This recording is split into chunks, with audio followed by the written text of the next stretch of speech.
What's up, tribe? How you guys doing? Go ahead and hit that subscribe button, and I hope you like this video. This is going to be your review for the Real Housewives of Beverly Hills, season 14, episode.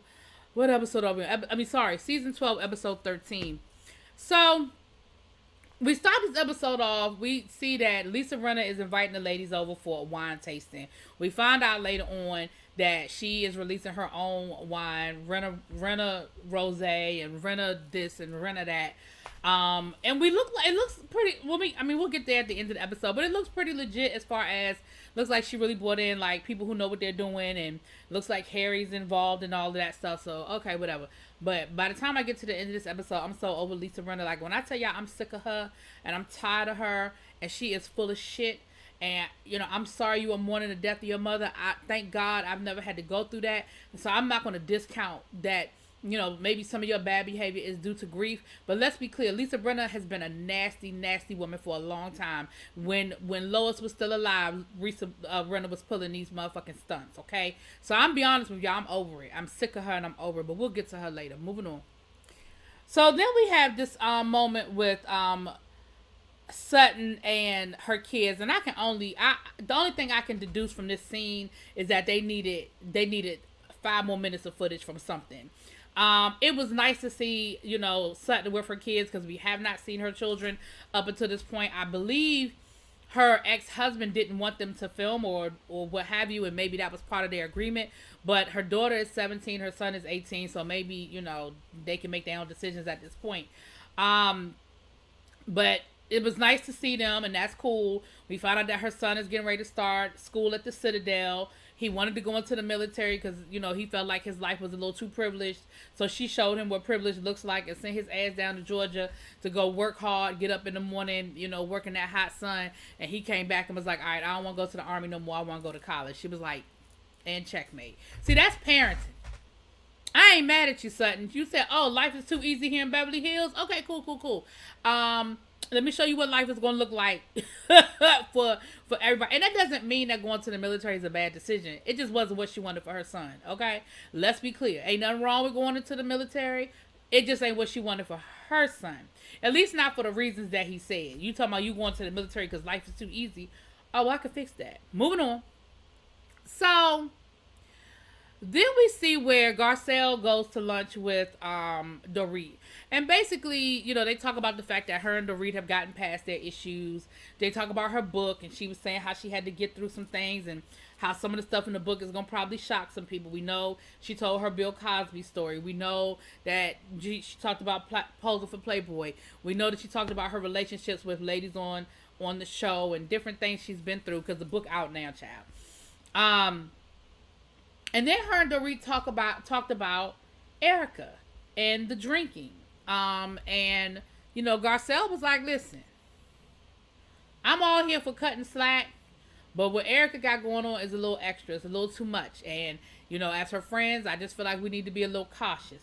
Then they talked about PK's DUI, which, of course, they're trying to spin it now and be like, well, it wasn't, you know, was it really a DUI? Girl, I ain't got the energy for that, because, again, he had that white man privilege when he got pulled over, and all that they did and all the pampering that they gave him. And like Garcelle said, a black man would never. Let that have been Will Smith getting pulled over. Let that have been any other black man, down to Denzel, Will Smith. Like, all of them would have got treated a whole nother way. Okay, moving on. So then they talked about this conversation she had with Erica, where Erica was trying to tell her that Sutton is a liability and she does too much for Sutton and this, and this. And she was like, you know, I'm just, that just ain't sitting right in my spirit. Like, I'm just not understanding why Erica feels the way she feels, and I don't understand why she said the things she said. Like, it's just not sitting right in my spirit. And, of course, Dorit was like, yeah, because that's what you're supposed to do for a friend. You're supposed to look out for a friend and have your friend's back. I was like, Dorit, you... Girl. Say that in front of Erica. I'll be impressed when and if Dorit says it in front of Erica, child. Then we see Erica talking to her people, and basically she's just talking about how much sex she's having and how life is great because of all the sex she's having, and how she's even thinking about being a dominatrix because I need the money. I mean, because I like sex. Child, whatever. Then we get to Lisa and Sutton have this really awkward lunch. You could tell this is something that production set up because, girl, neither one of them act like they really wanted to be there, and the conversation was very awkward. But again, they end up talking about this whole table at the opera, it wasn't the opera, y'all. This table at the fundraiser, the Elton John fundraiser, and the fact that Sutton shouldn't have said what she said, and how Renna was hurt by it, and Sutton was like, well, you got a little tricky mouth, and you be letting you be real slick with your mouth, and Sutton was like, I did apologize, and I was wrong. I shouldn't have said what I said. It was snarky. It was a snarky comment at the spur of the moment. You right, I shouldn't have said it. And Lisa was like, you right, I shouldn't have said what I said. And they both sort of apologized, but it was real awkward, and it was a real clumsy conversation as far as I'm concerned. But both of them did apologize to the other and acknowledge that they shouldn't have said what they said, child.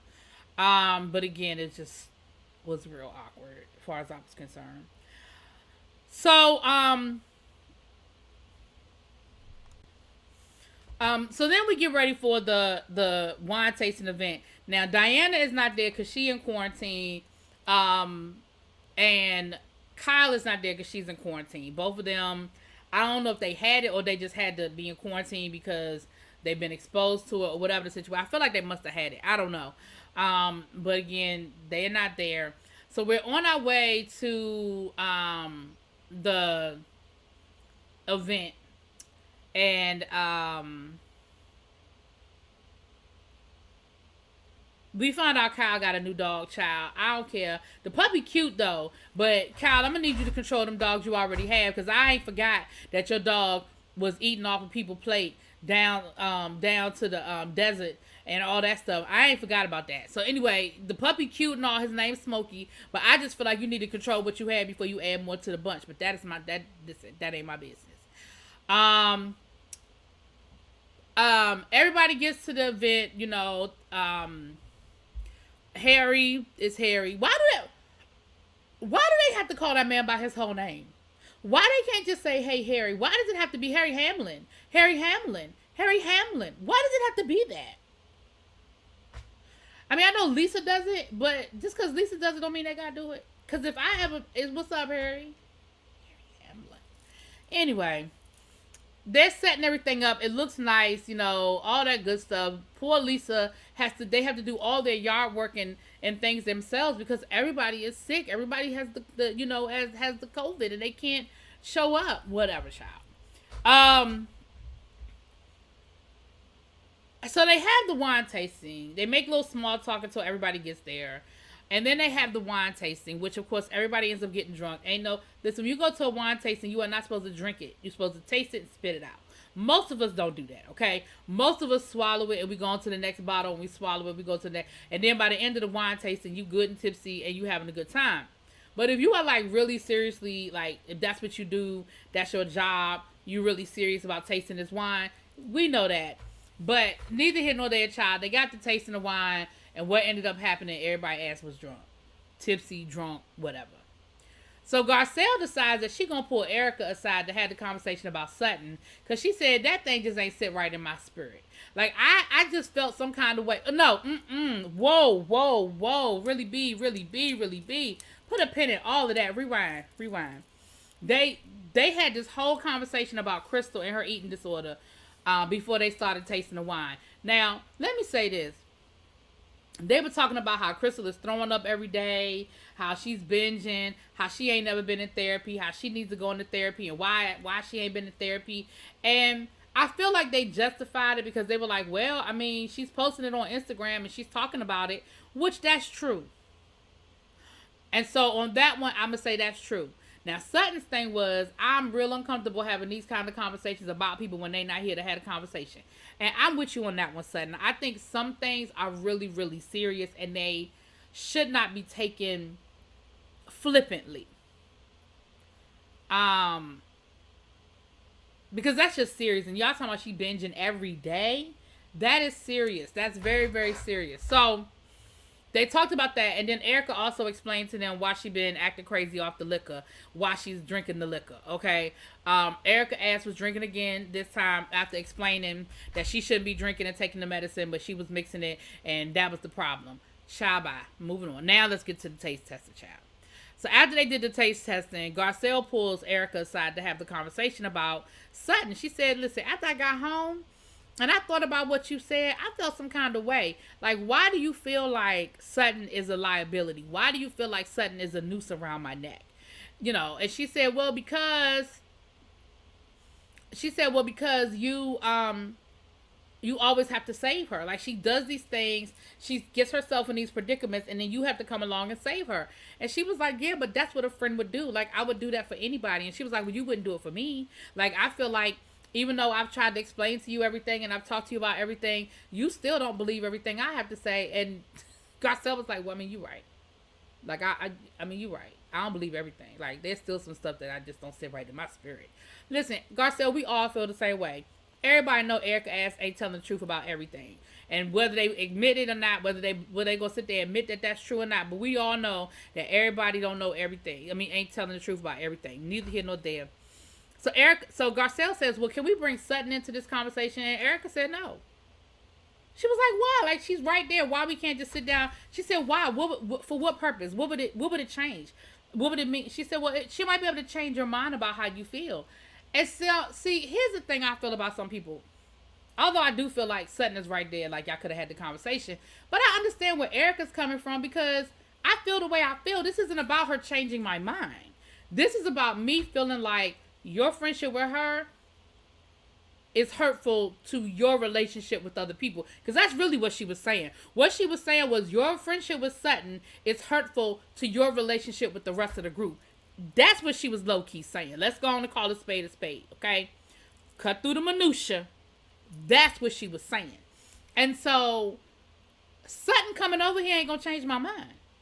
Like, Sutton coming over here and giving what? What's she gonna give me? Her point of view? Her opinion? That's not gonna change my mind about none of this. I feel the way I feel, and that's just how I feel. Child, so then they go back to the group, and the first thing out of Sutton's mouth is, I want to know why you feel like I'm a liability.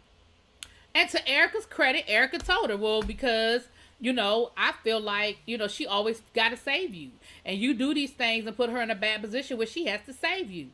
So somehow that turned into her and Lisa Rinna, child. And Lisa Rinna drunk ass. Because she tried to slur at the end like she was drunk. But listen, a drunk man's words are a sober man's thoughts. And you meant everything you said.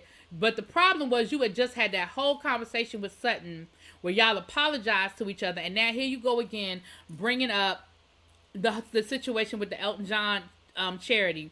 Y'all had apologized for it. Y'all had acknowledged it. She had apologized to you. Why y'all bringing it up again? And Sutton was like, girl, what?